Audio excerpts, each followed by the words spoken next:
Speak the speech, I pray you, as I pronounced it to you, trippingly on the tongue. But if you mouth it, as many of your players do, I had as lief the town crier spoke my lines. Be not too tame, neither, but let your own discretion be your tutor. Suit the action to the word to the action. With this special observance.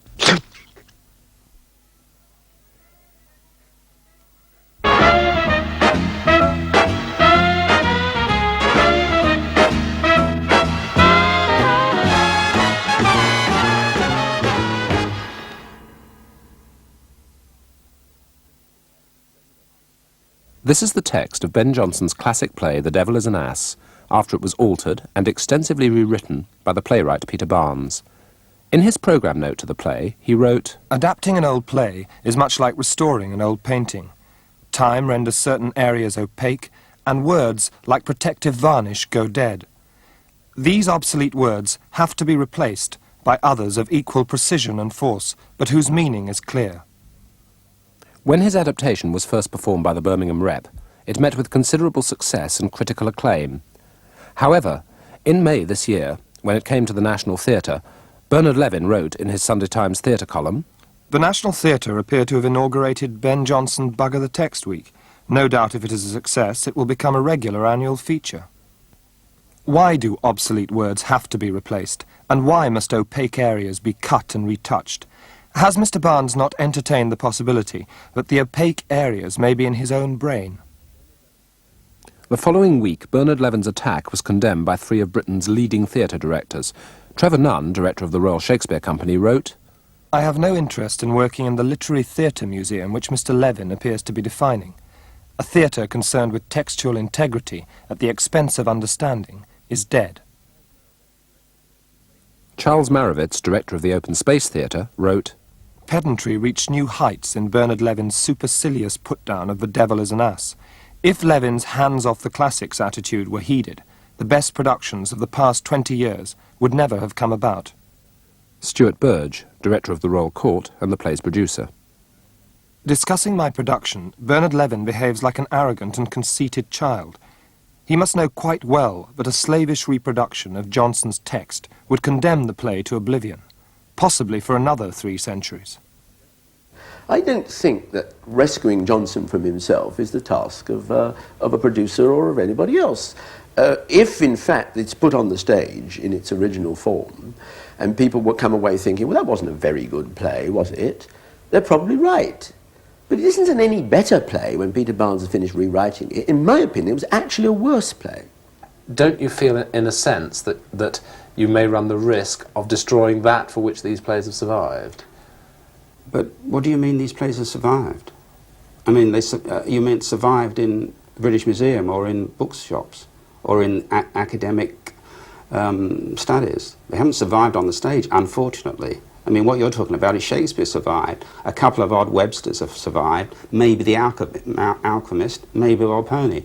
But certainly you can't say that The Devil is an Ass has survived in the terms which I mean it survived, i.e. that they are put on the stage and seen by audiences. The argument is that he's tried to use phrases, to eliminate phrases and words that would be meaningless to a modern audience, so that when there's a reference to an act of common council in the play, he rewrites that to read an act of parliament, which is a phrase which everybody's familiar with, is not actually what Jonson meant. There are 2 sort of main problems with the language. One where the actual words themselves have changed their meaning. For example, a brave wife. Somebody says she's a brave wife. Now that doesn't mean brave in the sense of courageous. That means a cunning wife.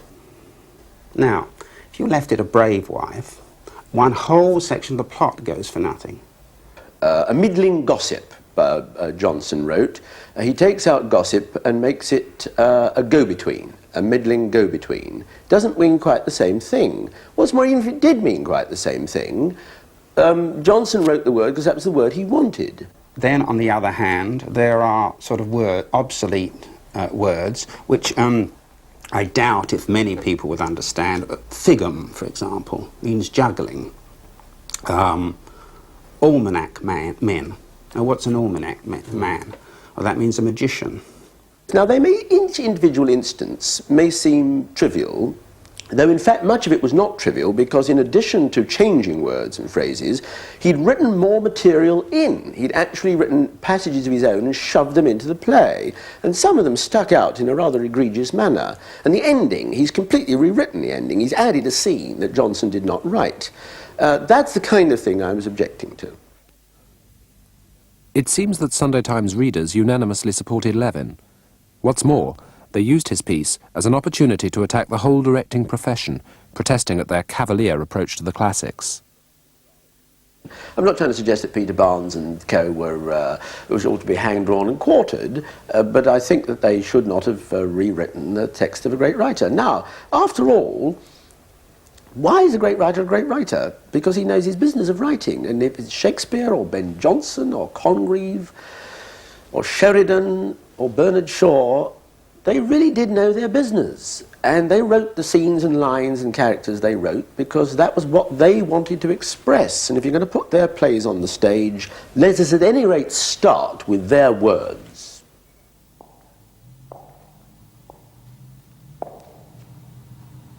To be or not to be, there's the point.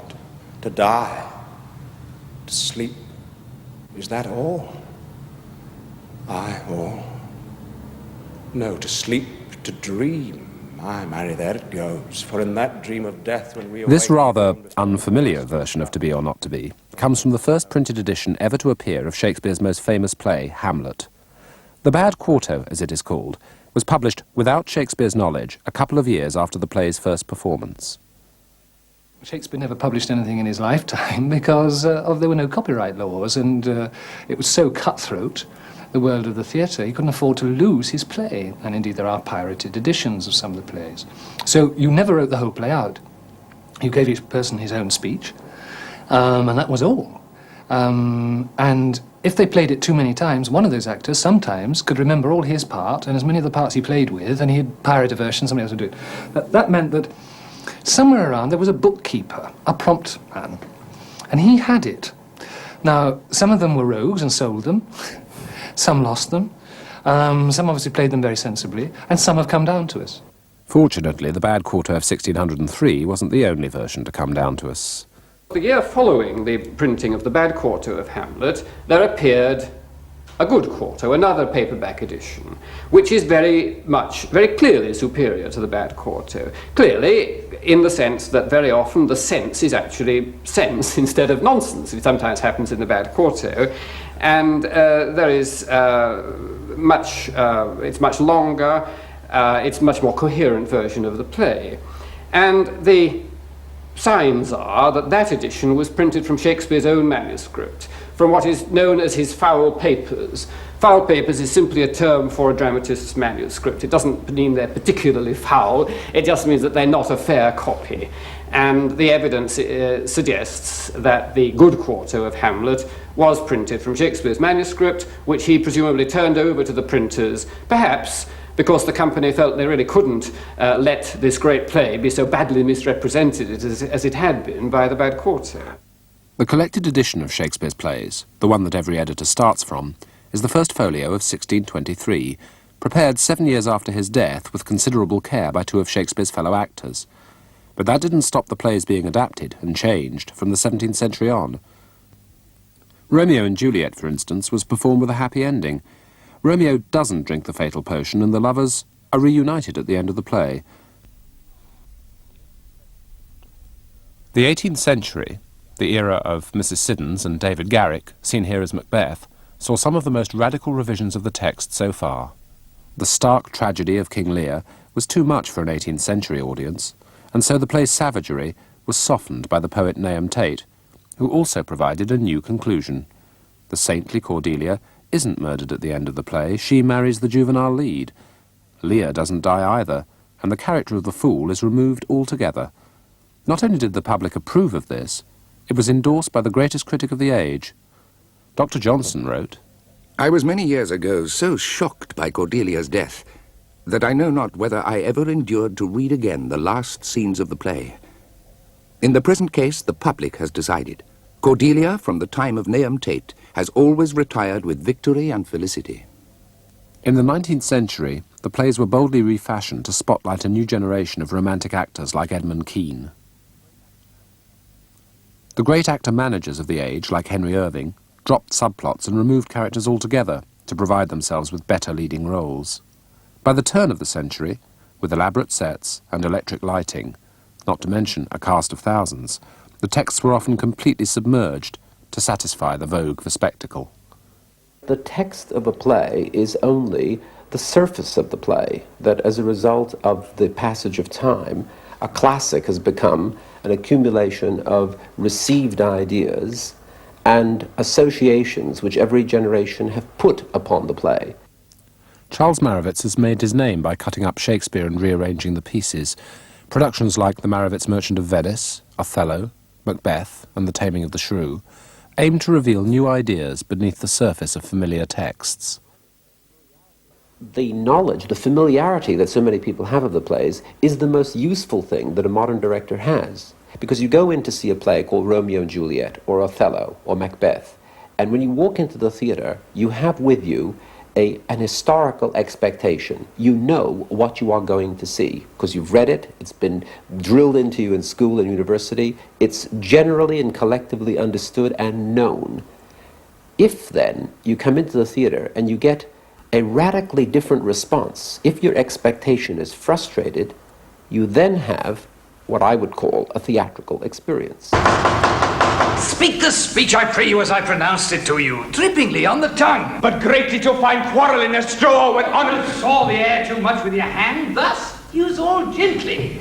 But greatly to find quarrel in a straw when honest at the stake. Be not you tame, neither. How stand I then that have a father killed, a mother slain? Suit the action to the word to the action. A father killed, a mother stained, excitements of my reason and my blood, and let all flee. I personally disliked the character of Hamlet intensely. He seemed to me to be the personification of a certain kind of paralyzed liberal attitude, which is still very rampant, particularly in England. The sort of guy who gives you his opinions and his views on inflammatory political subjects, but never gets off his ass in order to in any way produce anything. I'll call thee Hamlet. He's got a job to do, a very clear-cut job. He's got to revenge the death of his father by removing Claudius. He never gets round to that, just as so many people who know precisely what it is morally that they ought to do rationalize their way out of doing it. To be or not to be, that is the question.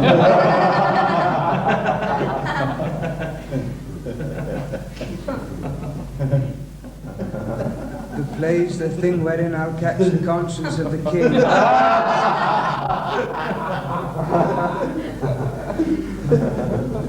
There is something rotten in the state of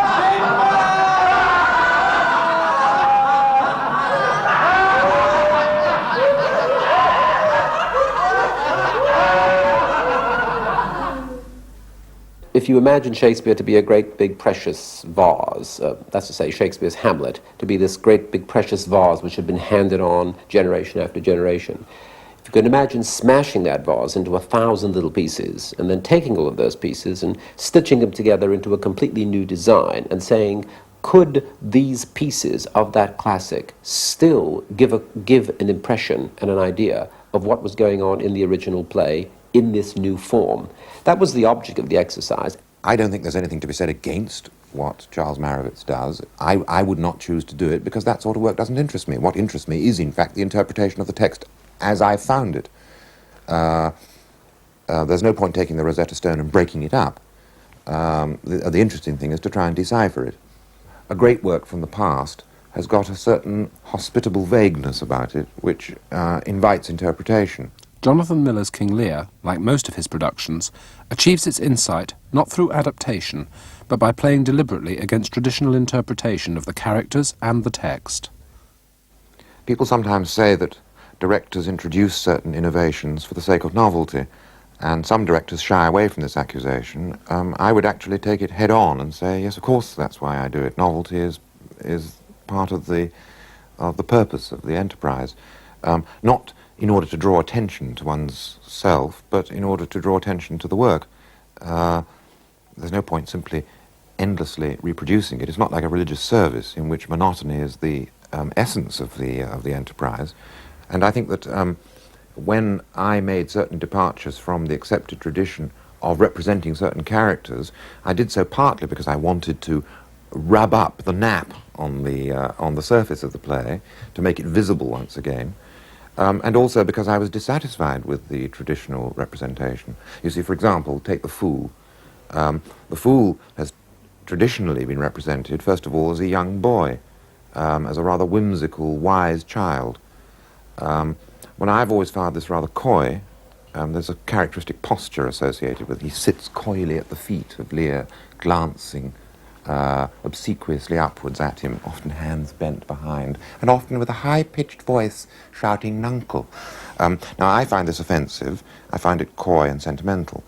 So I began to think of some alternative personality who might credibly have spoken such lines and have meant more or less the same thing by them.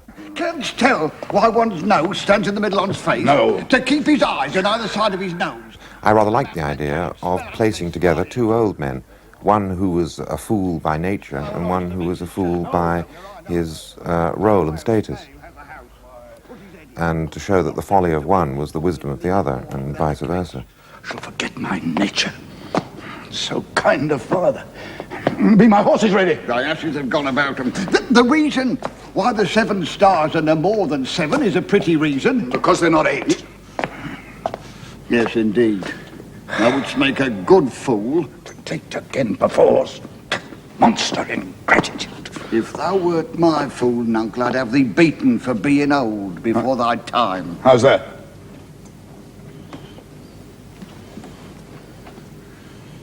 Thou shouldst not have been old until thou hadst been wise. Oh, let me not be mad. Not mad. Sweet heaven, keep me in temper. Of all productions of Lear, the most controversial of recent years starred Paul Schofield and was directed by Peter Brook, heavily influenced by the ideas of Samuel Beckett and the theatre of cruelty. I hold Peter Brook in the, I was going to say highest esteem. Reverence is the right word, really. I think he's by far the greatest living producer in the English-speaking world. But that I dissented from strongly. It was a memorable and indeed enormously influential production. But you're quite right. He cut the thing that got my goat was when he cut out. See, after the blinding of Gloucester, he cuts the few lines between the two servants who take pity on Gloucester and help him. I'll never care what wickedness I do if this man come to good. I'll get some flax and white of egg to bind his bleeding eyes. He cut those and just had the thing, the curtain, no, not the curtain coming down, the house lights coming up on the absolutely unalloyed brutality and evil, which is not what Shakespeare intended. And for once we can talk about what Shakespeare intended, because the lines are there, and Brooke took them out to make his own point. I think that was wrong on Peter Brook's part. And it was a very interesting point, this, in fact, because, and it shows you something about the passage of time, and about the way in which the temperament of a historical period will alter the way in which a scene will be done or cut, even. Now, in the 18th century, the blinding of Gloucester was often left out because it was thought to be too cruel. In our century, which is pessimistic and interested in violence, the blinding is kept in, but the use of the egg whites and flax is kept out because it's thought to be too kind and unrealistic and sentimental. And this is what Brooke did, I think, in his version. So I think what happens in historical periods is that the emphasis upon what is regarded as the core of the play, what its topic and subject matter is, will vary as the interests of the period vary. The mood of the 60s was most sharply caught in Peter Hall's triumphant production of The Wars of the Roses. To make Shakespeare's Henry VI plays relevant to the time, John Barton cut them in half and adapted 3 plays into 2.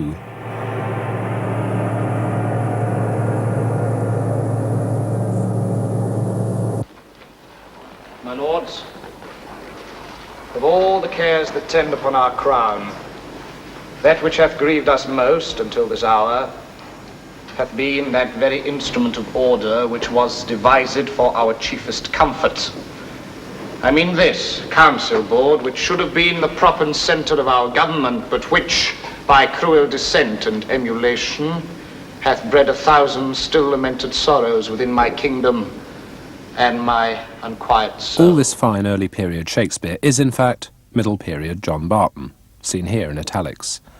1,500 lines and many of the play's crucial moments, like this council chamber scene, are due entirely to John Barton.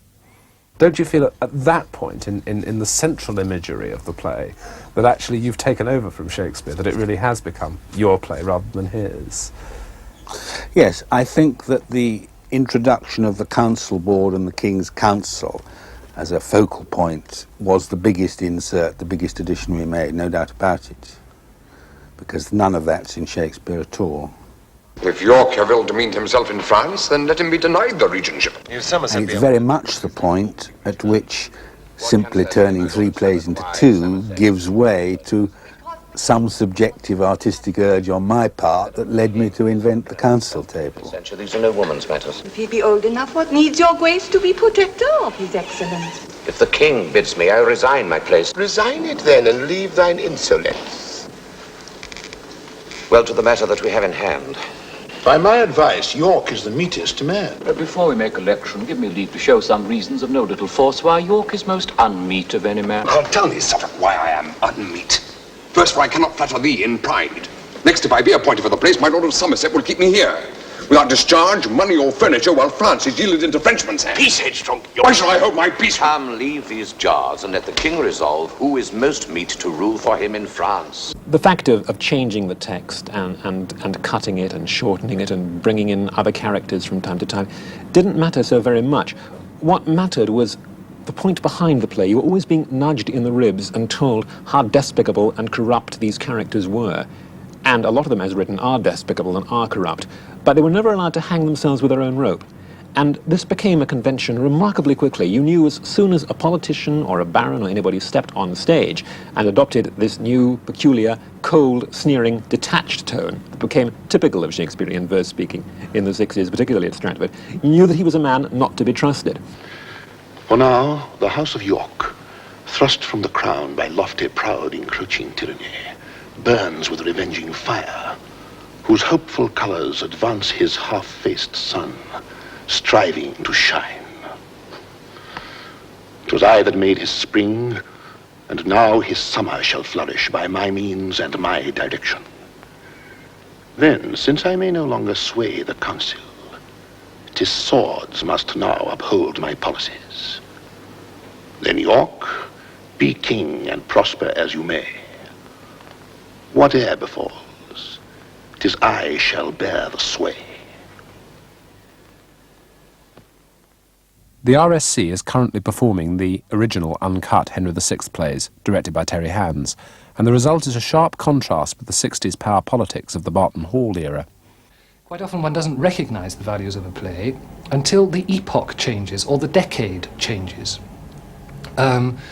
For instance, in the 60s, the Vietnam War was making everybody conscious of super figures, super powers, of power games. When we looked at the plays again, we were in the 70s. And suddenly we realised there were no superpowers and there were no power games. There was no empire, the pound had been devalued, people were out of money, and suddenly one began to look at those plays and say, but wait a minute, all this thing about money, no, there's no money here. All this thing about the loss of empire, all this thing about, I know why he's doing that, he's doing it for purely childish reasons. Anjou and Maine are given to the French. Paris is lost. The state of Normandy stands on a tickle point. Now they are gone. Suffolk concluded with the articles, the peers agreed, and Henry was well pleased to change 2 dukedoms for a duke's fair daughter. Suffolk concluded on the articles, the peers agreed, and Henry was well pleased to change 2 dukedoms for a duke's fair daughter. 'Tis mine they give away, and not their own. So York must sit and fret and bite his tongue while his own lands are bargained for and sold. York must sit and fret and bite his tongue while his own lands are bargained for and sold.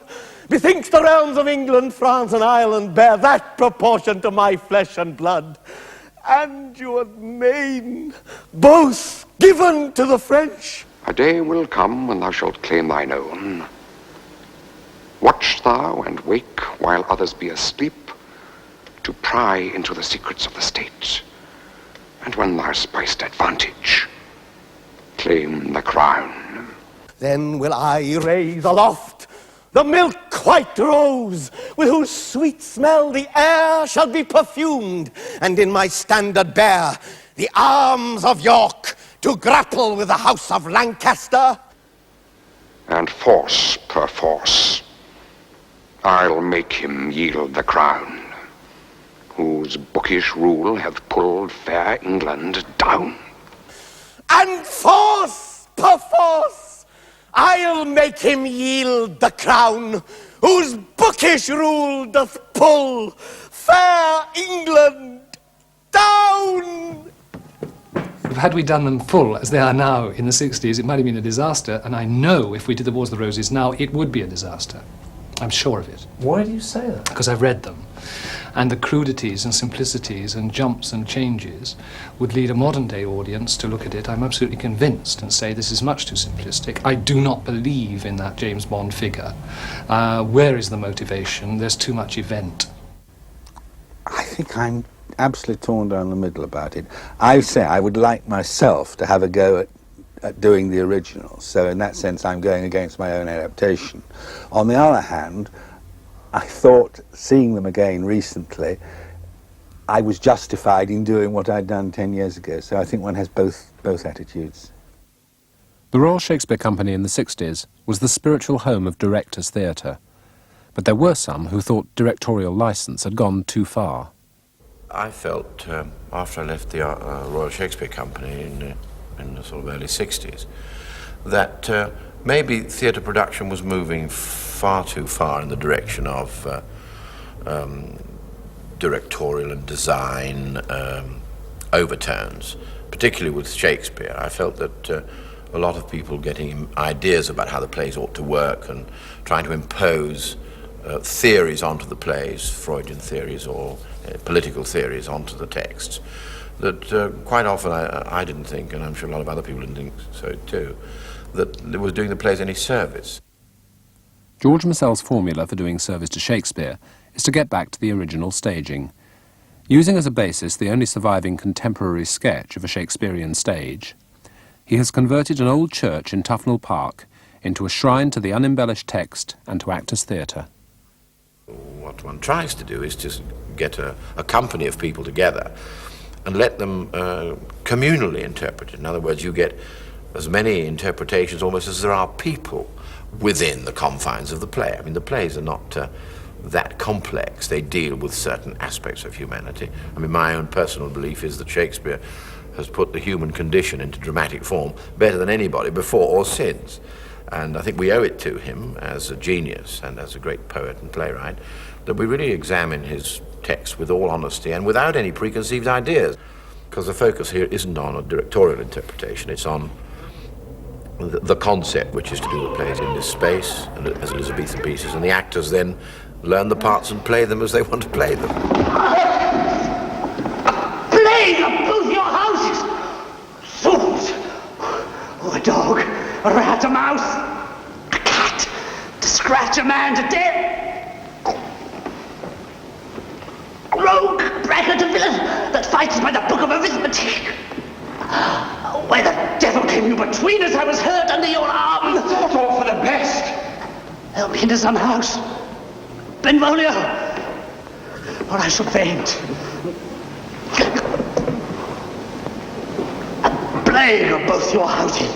Can you give me some concrete examples from productions you've done here of the way in which this approach has benefited or refreshed plays that have been produced in very manipulated ways in the past? I'm not sure I can, actually. Well, let's take, for instance, your production of Romeo and Juliet, because it happens to be on film. I mean, to which you take a very straight, very unmanipulated approach. Would you say there are certain things that come out of the play when you do it on an open stage like this, without any sort of directorial imposition of ideas? Are there any things that are released in the play as a result? I don't think there's anything different or anything special. I think that what we got to hear, at least what people say we got here, was a remarkably poignant relationship between the lovers. Oh! True apothecary! Thy drugs are quick. Thus, with a kiss, I die. What the St. George's people say is that Shakespeare's plays have to be presented in the light of the ideas current in his time. And they then make the staggering assumption that we all already know what the ideas current in his time were. And we certainly don't. And if we're going to try to get to know them, it takes a great deal of scholarship and a great deal of thought. I mean, ironically enough, I'm sure that actors who go on stage in an RSC production are much more acquainted with the background of thought to the play than with actors who go on stage in a rather hastily rehearsed production at the St. George's. I think the principles may be all right, but I think the job is a good deal trickier than they think it is. Ian McKellen of the RSC won last year's Plays and Players Award for his interpretation of Macbeth. Could I just suggest to you the thoughts that run through an actor's mind when he's saying those brief lines? It is not, the famous speech does not begin tomorrow and tomorrow and tomorrow. It begins with, she should have died hereafter, when another character has come in and told the king that the queen's dead. She should have died hereafter. There would have been a time for such a word. What word? Word death? No, I think the word is tomorrow. She should have died tomorrow. What does tomorrow mean to me? There's a pause, therefore, after tomorrow. And tomorrow. And is it borne in upon him? And tomorrow. The word is already beginning to be a nonsense, the sort of word that an idiot might, a village fool might repeat to himself as he's walking down the street. Tomorrow and tomorrow and tomorrow and tomorrow and tomorrow creeps in this petty pace from day to day. It's this fool creeping along some dusty road in Stratford. Creeps in this petty pace from day to day to day to day, tomorrow, tomorrow, tomorrow, tomorrow, tomorrow, to the last syllable of recorded time. Recorded time is a clock, still a bell. Clocks have bells. So we've got a sense of tomorrow, the future, day, today, and all our yesterdays. So Macbeth is fixed in time, but is part of the future and part of the past. And all our yesterdays have lighted fools. There's the image of the fool again, the idiot. Lighted fools, the way to dust to death. That fool saying tomorrow, tomorrow, tomorrow, going down the dusty path to his dusty death, is carrying a guttering candle. Out, out, brief candle. That's another sort of clock, another sort of way of recording time. Life's but a walking shadow, the shadow cast by a guttering candle being walked along a dusty road. The fool is an idiot, but a fool is a jester. A jester is a player, a poor fool.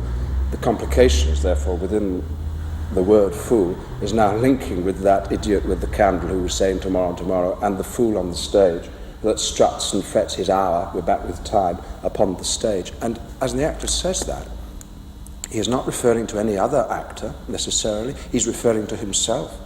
Macbeth, the man playing Macbeth, is a poor player, not a bad actor, a player to be pitied, strutting about on the stage, and then is heard no more. Just as my job of acting Macbeth is something which will be over and done with, which is a foolish activity, you, the audience, in sitting there watching me, are too foolish. You are sharing in my dilemma as the actor, and you are sharing in Macbeth's dilemma, therefore. The complications that are set up, it is a tale told by an idiot. We're back with that idiot again, full of sound and fury, signifying nothing. Out of all those complications, Macbeth's resolution is that the whole activity of life, the whole speech, the whole purpose of coming out this evening and seeing the play, all signifies nothing. And it is out of those complications which the actor has to try and resolve as he's speaking the lines, make the audience aware of, that convinces them that of Macbeth's own dilemma and heightens their response to his tragedy and makes, in the end, the experience worth having. But it's a very complicated business. The actor must be aware of it all, and if he pauses longer after tomorrow than is customary, purists must not therefore say that he is speaking the verse badly without trying to understand why he's speaking the line at all. In a sense, it's always been an actor's theatre and always will be, because the paradox of that statement is that directors can only express themselves through actors. Therefore, if it is a director's theatre, it is automatically an actor's theatre. Probably more, because a director cannot express anything without those actors. The only thing is that with directors involved, there is some possibility of more risks being taken, because he will always say to the actor, I have confidence that actually you could go that one step further. And with that support, the actor will risk to do it. All the contagion of the South light on you, you shames of Rome. You herd of boils and plagues plaster you all, that you may be abhorred farther than seen, and one infect another against the wind a mile. You souls of geese that bear the shapes of men, how have you run from slaves that apes would beat? Pluto and hell all hurt behind, backs red and faces pale, with flight and agued fear. Mend and charge home, or by the fires of heaven I'll leave the foe and make my wars on you. Look to't, come on. If you'll stand fast, we'll beat them to their wives as they us to our trenches. Follow me. The most recent Stratford production is Coriolanus. The early days of rehearsal concentrated on exploring the contradictions in the character of its unsympathetic military hero. It isn't necessarily a tragedy that somebody is killed in itself. And what is it that makes this appalling person, makes his death a tragedy? Maybe we've got to discover that. Maybe this comes back to this thing that he said yesterday, which is that there's a flaw somewhere which makes him a tragic figure. All we know from Shakespeare's other plays is that anybody who killed had to be killed, had to be punished, there's a retributory process in Shakespeare whereby killing is the one sin he never pardons in any of his plays. Equally, he's now created a man who, within the state, is only geared to doing that. I mean, he's an immense and amazing soldier in a state which actually has a need for it.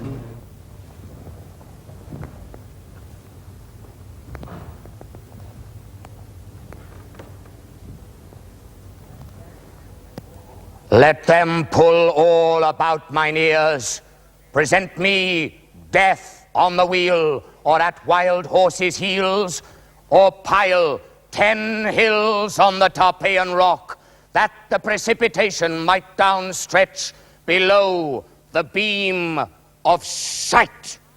Yet will I still be thus to them.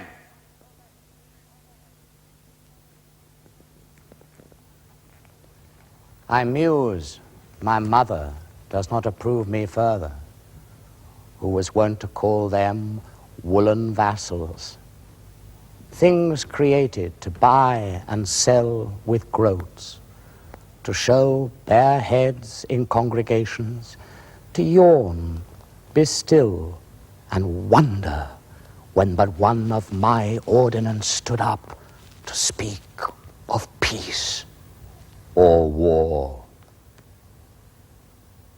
There are a lot of times when people actually, I think, try to indicate to Coriolanus that, you know, you can stop now. I mean, you know, we all think you are actually, you know, you are the greatest general.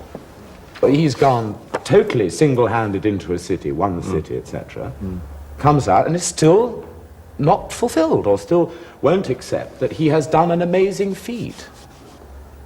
Therefore, by continually proceeding on further and saying, no, I haven't fulfilled myself at all, I haven't got anywhere near it, and everybody else is saying, stop, it's okay, you've done it. I mean, you know, you've got 5 oak leaves, you've got this, you've got that, we'll make you this, we'll give you that. Doesn't want any of it.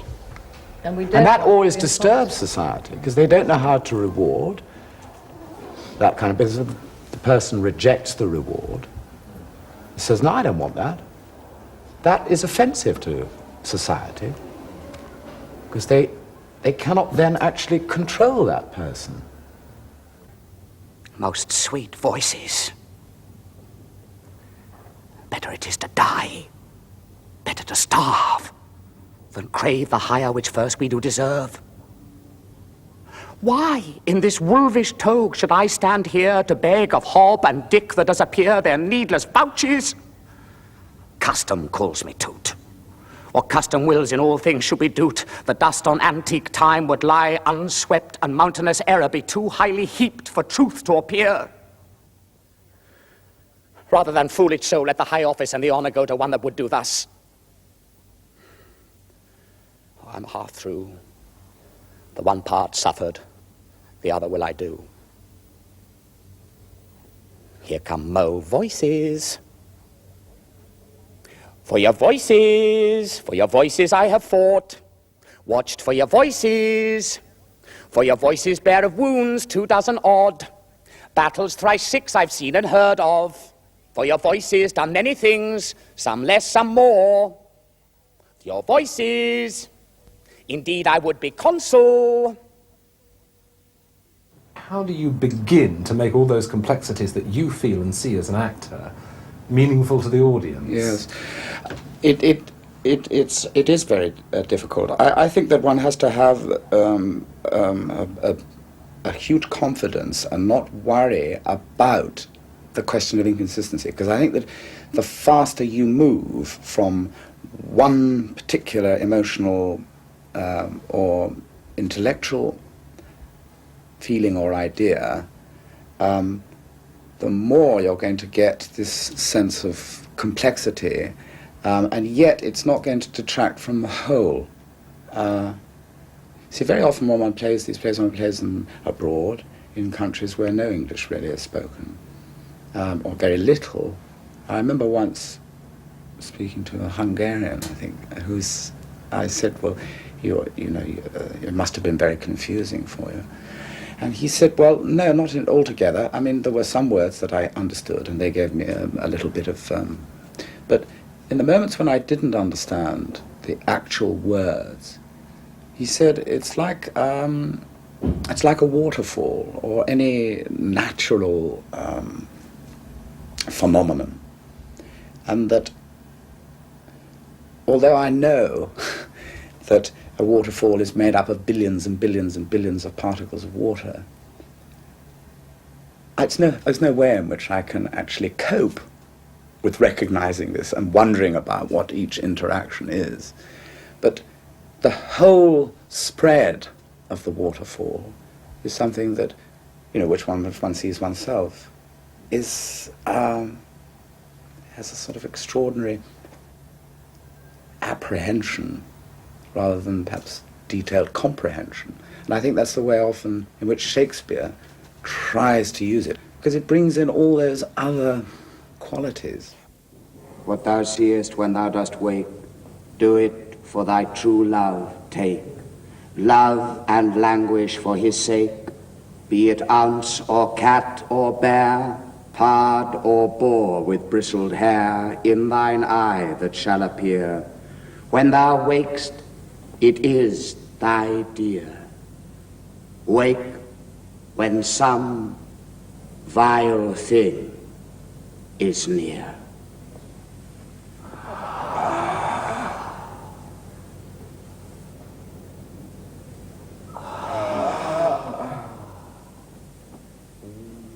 Peter Brook's celebrated production of A Midsummer Night's Dream in 1970 was both applauded and condemned for playing so radically against theatrical tradition. However, despite the novelty of his interpretation, he didn't alter a line of text. If I had to say what is the greatest experience I've ever had in a theatre in my life, I would say it was Peter Brook's Midsummer Night's Dream. But quite apart from that, what was so marvellous about it was that it seemed to me to be exactly what Shakespeare meant. I mean, I'm convinced it's the old phrase, and of course it's absurd, but nonetheless I am convinced that if Shakespeare could have seen that production, he would have stood up and cheered at the end, because it translated into modern terms without touching the text, as you say, without touching the text. He got the equivalent for an audience. After all, what is The Midsummer Night's Dream about? It's about magic. Well, now, Shakespeare had his magic, and Brooke has taken Shakespeare's magic, and all he did was to translate it into terms, not modern terms in the sense that he found an analogy, a modern analogy for Shakespeare's scenes, but he transformed them. Take the scene, which we all remember, the conjurer's spinning plates. A beautiful moment. I mean, I remember the whole theatre absolutely frozen still. Nobody was breathing in those few seconds, because they were absolutely hit in the face by magic. By magic. There it is. I pray thee, give it me.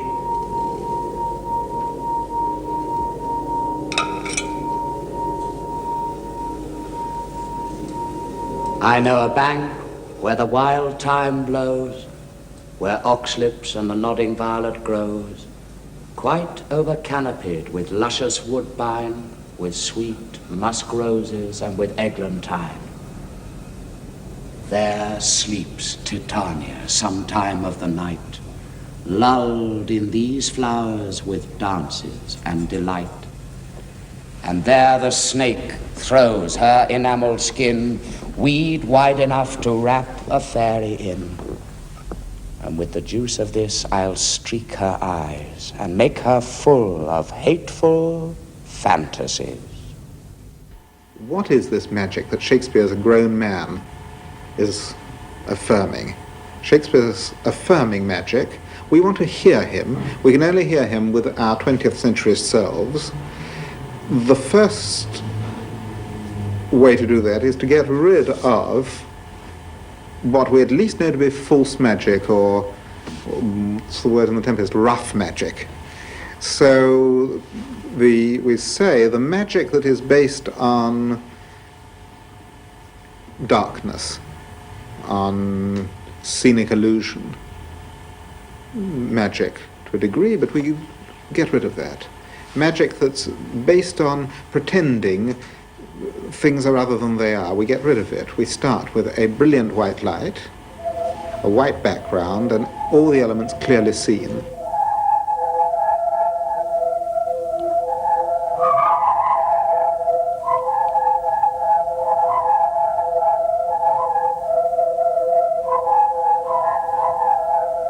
How now, spirit? Whither wander you? Over hill, over dale, over bush, over briar, over park, over pale, over fire. I will wander everywhere, swift. And I serve the fairy queen to dew her orbs upon the green. The cowslip tall, her pensioners mean. There go coats, spots. Those be rubies, those freckles in their sabres. I must go seek some dewdrops here. And her pearl in every cowslip's ear. He said right at the beginning, there is something inside this play which we will probably never know. But let us keep within the poetry itself a perpetual examination, perpetual kind of fluidity in terms of what might be an idea, what might be a feeling, and how they interact and how they adjust the sort of minutiae within that structure. I mean, I think that he did create a structure which was elastic, but he asked that the substance should perpetually inform that structure, not that the structure should in any way limit the substance. Help me, Lysander, help me! Do thy best to pluck this crawling serpent from my breast! Ay me, for pity. What a dream was here. I had a very strong feeling that behind the play as we know it was something much richer and fuller. And I felt that this could come to life in a theatre through using a very wide range of theatrical techniques.